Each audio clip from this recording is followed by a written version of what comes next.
Bienvenidos de nuevo al canal Médico Blastos. Hoy vamos a hablar sobre la fisiología del páncreas endocrino. Empecemos hablando sobre generalidades de esta glándula. Se ubica en la región del abdomen y ahora tiene tres porciones el páncreas: una cabeza, un cuerpo y una cola. Se dice que el páncreas está por debajo y por detrás del estómago, y el páncreas tiene dos funciones, una exócrina y una endocrina. La exócrina se encarga de liberar enzimas que salen por el conducto pancreático, cruzan el conducto colédoco y se liberan a la luz del duodeno para favorecer la digestión de los alimentos. Pero esta función no la vamos a detallar y no vamos a hablar de ella porque no es el tema de hoy. Nos corresponde hablar de la parte endocrina del páncreas.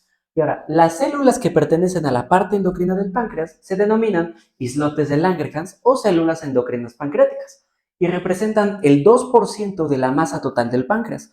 Es muy poquito, pero si están alteradas pueden producir enfermedades que comprometen la salud e incluso la vida. Estas células pueden ser desde 500.000 hasta varios millones de ellas por páncreas y están muy irrigadas y muy inervadas para que funcionen correctamente su secreción. Ahora, ¿qué células endocrinas hay o qué islotes de Langerhans tenemos? Bueno, aquí hay una representación esquemática donde cada color representa una célula específica. La que más predomina es la de color café, que representa a las células beta que van a secretar insulina.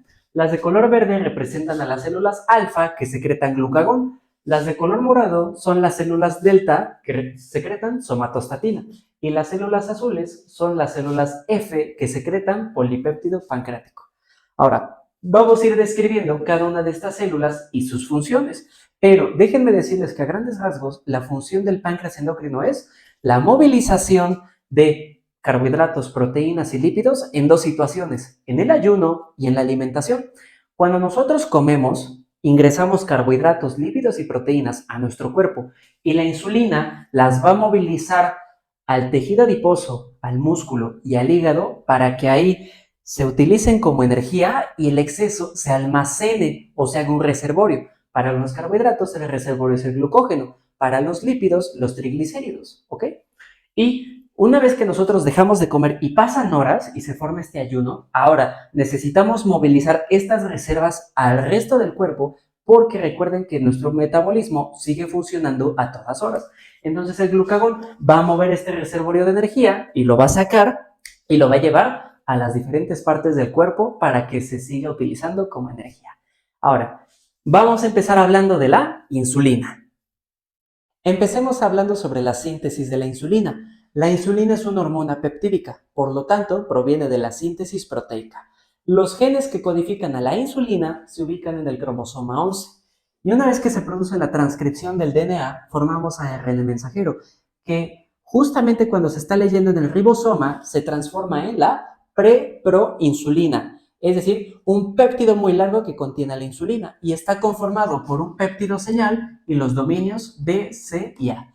Una vez que ingresa esta preproinsulina al retículo endoplásmico rugoso, se pierde el péptido señal y solo nos quedan los dominios, y esto se denomina la proinsulina. Aquí tenemos el péptido C de color café que enlaza a los dominios B y al dominio A. Y si se dan cuenta, el dominio A y B están conectados por puentes disulfuro.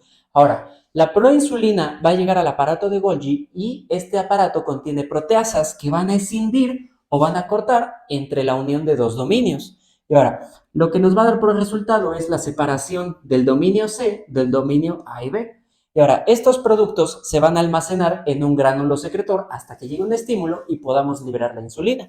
En este gránulo secretor vamos a tener al péptido C y ahora la cadena A y la cadena B se van a juntar gracias a los enlaces o los puentes disulfuro y forman a la insulina. Entonces recuerden, la insulina está formada por un dominio A y un dominio B. Pero en el gránulo secretor liberamos también el péptido C.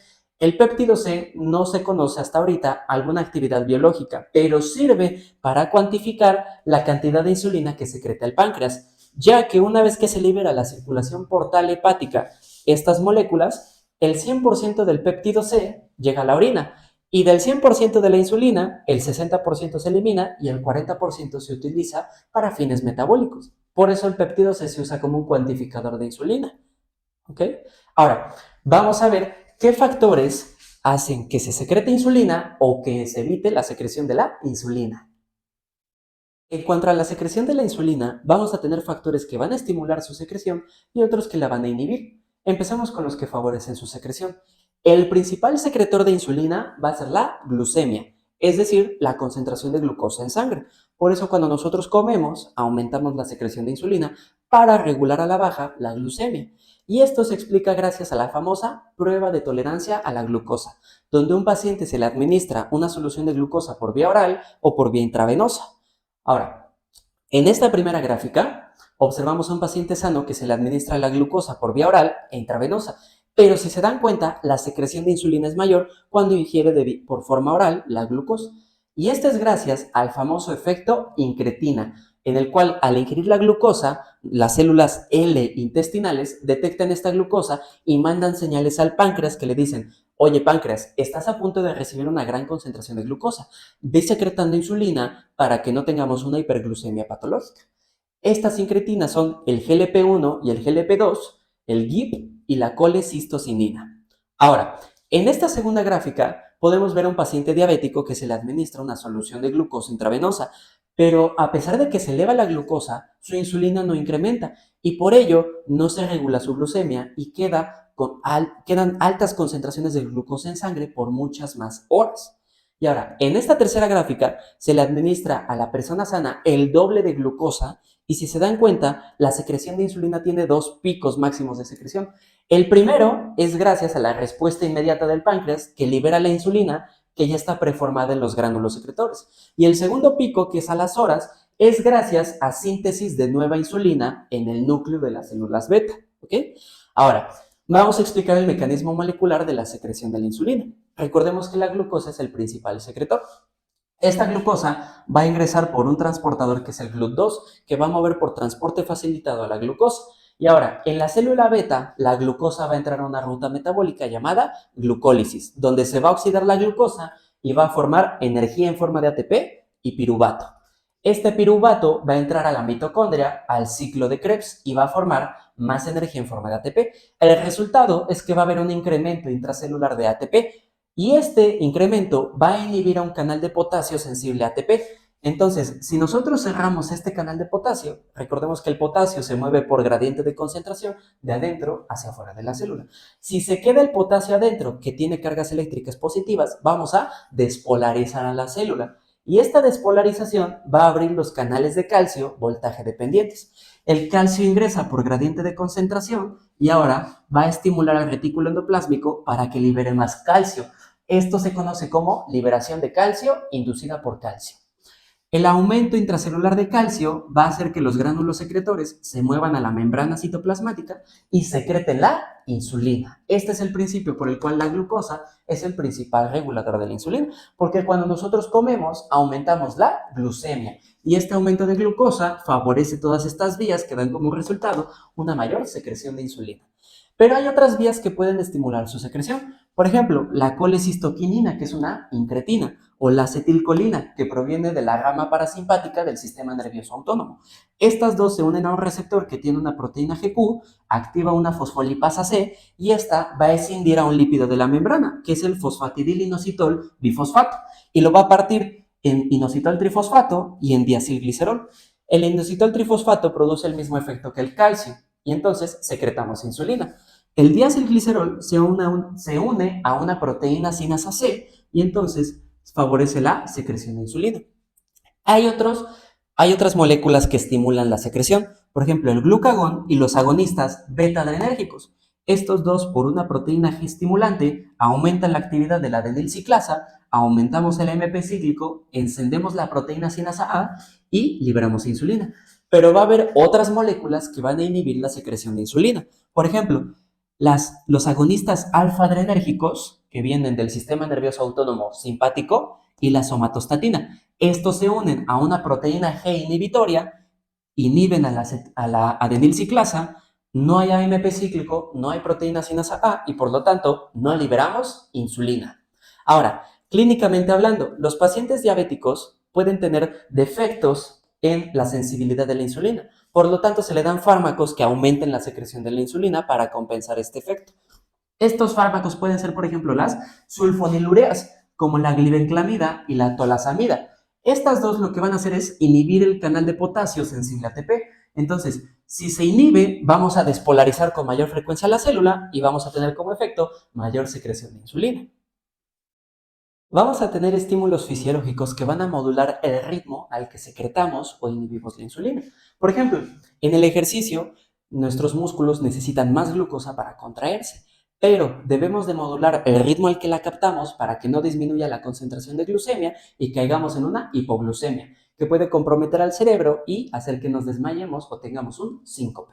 Entonces, el sistema nervioso autónomo en la rama simpática, por medio de los nervios celíacos, llega al páncreas y aumenta la secreción de noradrenalina. Por lo tanto, aumenta la actividad de los receptores alfa-adrenérgicos, que recordemos que inhiben la secreción de insulina. Y con esto modulamos la glucemia en sangre para que pueda seguir la actividad física. Otro ejemplo es cuando comemos. La rama parasimpática del sistema nervioso autónomo es el nervio vago, que va a llegar al páncreas y aquí va a aumentar la secreción de acetilcolina y esta va a liberar mayor insulina. Y ahora recordemos que también la ingesta de carbohidratos va a hacer que estimulemos a las células intestinales para que produzcan incretinas y estas favorezcan a su vez más secreción de insulina.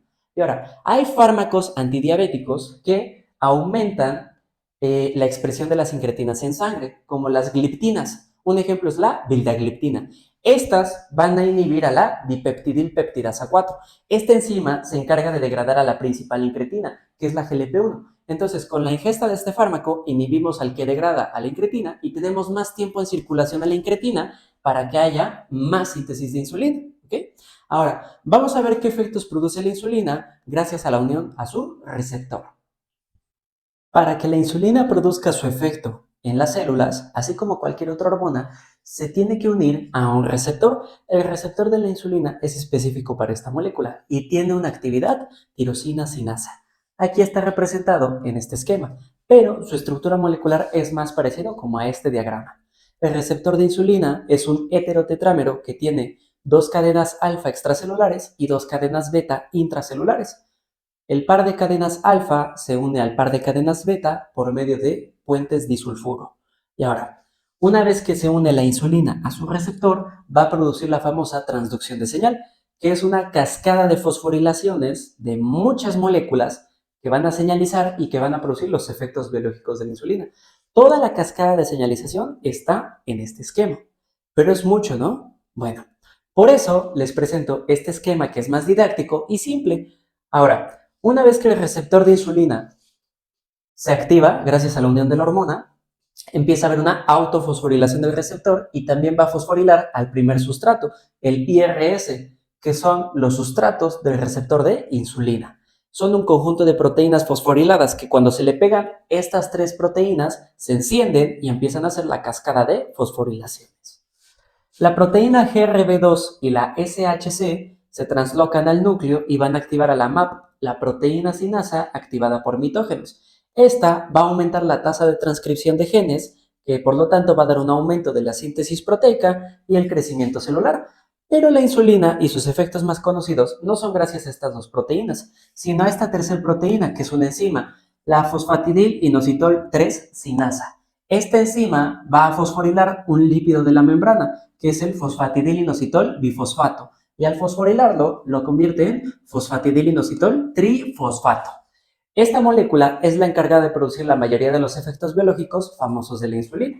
Por ejemplo, translocar el GLUT4, es decir, el transportador de glucosa, a la membrana de la célula. Activar a la glucogenosintasa, favorecer la lipogénesis, así como la síntesis de proteínas. Ahora, cabe recalcar que este esquema es un modelo ideal de lo que pasaría en los tres órganos blancos de la insulina, que son el hígado, el músculo y el tejido adiposo. Pero en los tres no se van a producir todos estos efectos. Los efectos biológicos puede que estén presentes en alguna célula y en otra no. Por ejemplo, aquí tenemos un esquema de lo que hace la insulina en el hígado y son 4 cosas en resumen. Aumentar la glucogénesis y disminuir la glucogenólisis, aumentar la glucólisis y disminuir la gluconeogénesis, aumentar la lipogénesis y disminuir la lipólisis y por último, aumentar la síntesis proteica y disminuir la proteólisis. Si se dan cuenta, aumenta una vía metabólica y disminuye su vía contraria u opuesta, ¿vale? Ahora, en este esquema podemos ver lo que hace la insulina en el músculo y son tres cosas principalmente. Aumentar la expresión de GLUT4 en la membrana para que aumente su captación de glucosa. Segundo, aumentar la glucogénesis y la glucólisis. Y tercero, aumentar la síntesis proteica evitando que se degrade la masa muscular para utilizarla como energía. Ahora, en este esquema vamos a ver las cuatro funciones de la insulina en el tejido adiposo. La primera es aumentar la expresión del transportador GLUT4 en su membrana. La segunda es favorecer la glucólisis, pero aquí la glucólisis es para formar sustratos para los triglicéridos, que nos lleva al tercer punto, aumentar la lipogénesis a través de los sustratos de la glucólisis. Y por último es aumentar la expresión de la enzima lipoproteína lipasa, la cual sale, se pega a las células endoteliales y aquí los kilomicrones y las lipoproteínas VLDL, esta enzima va a capturar los triglicéridos de estas lipoproteínas y las va a mandar al tejido adiposo para que se acumulen y formen más reservorio de energía. ¿Ok? Entonces, estos son los efectos biológicos de la insulina. Aquí está especificado en qué célula se produce. Ahora, cabe recalcar que el hígado y el músculo y el tejido adiposo se conocen como tejidos insulinodependientes, ya que aquí actúa la insulina. Ahora, vamos a hablar un poquito de la clínica. Si está afectado la secreción, la síntesis o las acciones de la insulina, podemos generar algunas patologías. Por ejemplo, la mutación del receptor de tirosina sinasa hace que la insulina no pueda actuar sobre el receptor y esto se conoce como el síndrome del leprechaunismo, en el cual el paciente desde que está en la vida intrauterina tiene defectos en su crecimiento y no llega a sobrevivir más allá del primer año de vida.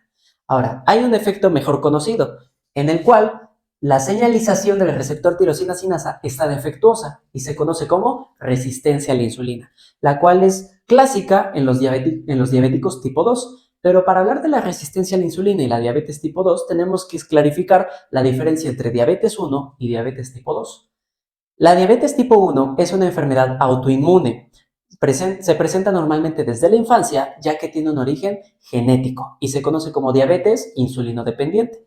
La diabetes tipo 2 normalmente se presenta en la vida adulta, se conoce como diabetes no insulinodependiente y esta es adquirida por malos hábitos alimenticios. En la diabetes tipo 1 es una enfermedad autoinmune, ya que el sistema inmunológico produce anticuerpos que destruyen las células beta del páncreas. Por lo tanto, estos pacientes no pueden sintetizar ni secretar insulina, entonces deben de adquirirla de forma exógena. Normalmente se inyectan insulina. Los pacientes tipo 2, por sus malos hábitos alimenticios, ya que tienen dietas ricas y elevadas en carbohidratos, como azúcares, refrescos y comida chatarra, hace que su glucemia esté muy elevada. Entonces su páncreas tiene que trabajar excesivamente para producir muchísima más insulina y mantener regular esa glucemia. Pero el aumento de esta insulina y de la glucemia va a producir algo llamado resistencia a la insulina. Y se los voy a explicar con este ejemplo. Supongamos que aquí tenemos una célula, un adipocito. Y estos palitos de color azul son los receptores para la insulina. Y ahora, la insulina en pacientes saludables solo necesita ocupar el 5% de estos receptores para producir su máximo efecto. Pero ¿qué pasa en los pacientes con resistencia a la insulina? Estos, como están consumiendo glucosa, su páncreas está produciendo muchísima insulina. Entonces hay mucha insulina cerca de estas células. Y entonces las células son tan inteligentes que detectan este aumento y entonces producen algo que se llama regulación a la baja. Es decir, que va a disminuir la expresión de los receptores de insulina en la membrana celular. Por lo tanto, la insulina va a perder sensibilidad o va a disminuir su efecto sobre la célula y esto se conoce como resistencia a la insulina.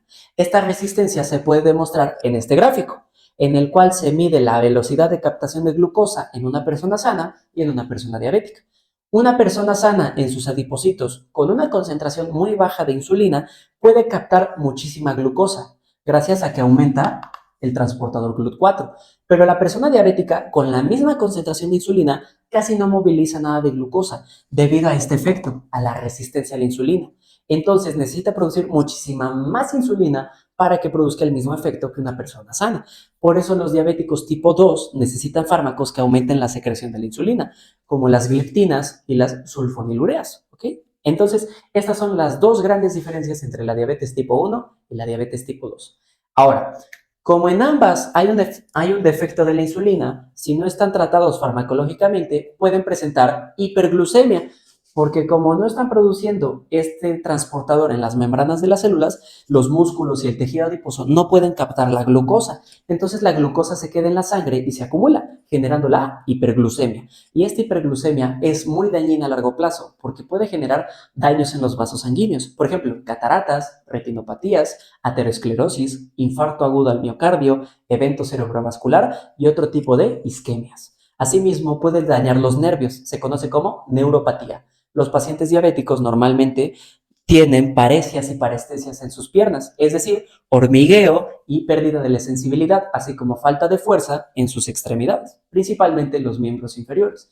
También tienen nefropatía. El exceso de azúcar en sangre puede dañar los riñones, conllevando a una insuficiencia renal. Y ahora, en los diabéticos tipo 1 se produce algo llamado cetoacidosis diabética. Debido a que no producen insulina y si en algún momento no se administran esta insulina, la glucosa no puede entrar nunca a la célula. Entonces, ¿la célula cómo obtiene su energía? Bueno, a través de las reservas de triglicéridos. Pero estos triglicéridos metabólicamente se convierten en cuerpos cetónicos y estos cuerpos cetónicos ayudan a producir energía, como en el cerebro. Pero estos cuerpos cetónicos en exceso pueden acidificar la sangre. Esto se conoce como acidosis metabólica o cetoacidosis diabética, la cual si no se trata puede ser mortal. Ahora, vamos a ver los efectos y la síntesis del glucagón. El glucagón es la hormona antagonista de la insulina, ya que produce los efectos opuestos de la insulina. Por ejemplo, cuando nosotros comemos, estimulamos la secreción de insulina debido al aumento de la glucosa y esto va a hacer que se movilice toda esta energía al hígado, al músculo y al tejido adiposo para que se reserve en forma de glucógeno y triglicéridos. Y cuando pasan horas que no comemos o que estamos ayunando, ahora estas reservas de energía que creamos con la insulina las vamos a movilizar gracias al glucagón y diferentes vías metabólicas que van a distribuir estas reservas de energía al resto del cuerpo para que siga funcionando. Ahora, el glucagón se va a sintetizar en las células pancreáticas alfa y las células intestinales en forma de proglucagón, es decir, un conjunto de péptidos que contienen el glucagón. Entre ellos está el polipéptido pancreático relacionado a la glicentina, el glucagón, el IP1 y el IP2, que son los péptidos intermedios, y el GLP-1 y el GLP-2, que son los péptidos similares a glucagón. Pero dependiendo el sitio de secreción, va a ser la forma en cómo se van a cortar estos péptidos y las moléculas que van a formar. Por ejemplo, en las células alfa del páncreas se va a recortar y se va a formar el GRPP, el glucagón y el fragmento principal de proglucagón, que está formado por estas 4 moléculas. En las células L intestinales se va a fragmentar de esta forma, generando la glicentina, que tiene al GRPP, al glucagón y al IP1. Esta molécula es muy similar al glucagón, pero no tiene una acción biológica, así mismo como el GLP-2. Ahora, el GLP-1, el péptido similar a glucagón 1, es la incretina más potente que tenemos los seres humanos y recordemos que esta favorece la estimulación de insulina en el páncreas. Ahora, en cuanto a los efectos del glucagón, esta es la molécula que va a tener las acciones biológicas. Y ahora, su principal objetivo es el hígado, y aquí tenemos un diagrama donde podemos ver las rutas metabólicas que activa el glucagón. Recuerden que son las opuestas a las que activa la insulina. Por ejemplo, el glucagón va a favorecer la glucogenólisis, es decir, la degradación de glucógeno por medio de la activación de la glucógeno fosforilasa o la fosforilasa de glucógeno. También va a favorecer la oxidación de ácidos grasos o la lipólisis gracias a que se rompen los triglicéridos por las lipasas y entonces estos ácidos grasos entran a la beta oxidación, formamos acetilcoenzima A que ayuda a promover o a producir energía y ahora esta acetilcoenzima A también entra a la cetogénesis. Vamos a formar cuerpos cetónicos que también se utilizan como energía en el cerebro y en otras partes del cuerpo. Y se van a formar los 3 cuerpos cetónicos: el ácido beta-hidroxibutírico, el ácido acetoacético y las cetonas. Recordemos que estos 3 cuerpos cetónicos, si están elevados, producen la famosa cetoacidosis diabética. Por último, las células delta secretan la somatostatina. Recuerden que este es el principal inhibidor de la insulina junto con los agonistas alfa-adrenérgicos. Y que en el páncreas está la forma de 14 aminoácidos, en el hipotálamo está la forma de 28 aminoácidos. Lo más importante del páncreas es el glucagón y la insulina, es decir, las células alfa y las células beta. Con esto concluimos nuestro tema de fisiología del páncreas endocrino. Espero que hayan aprendido bastante, que les haya gustado y que mejoren sus conocimientos como estudiantes de medicina. Si les gustó el video, no olviden darle like, suscríbanse si son nuevos en el canal y compártanlo con todos sus amigos que estudian medicina. Hasta pronto, Medicoblastos. Nos vemos en el siguiente video. Chao, chao.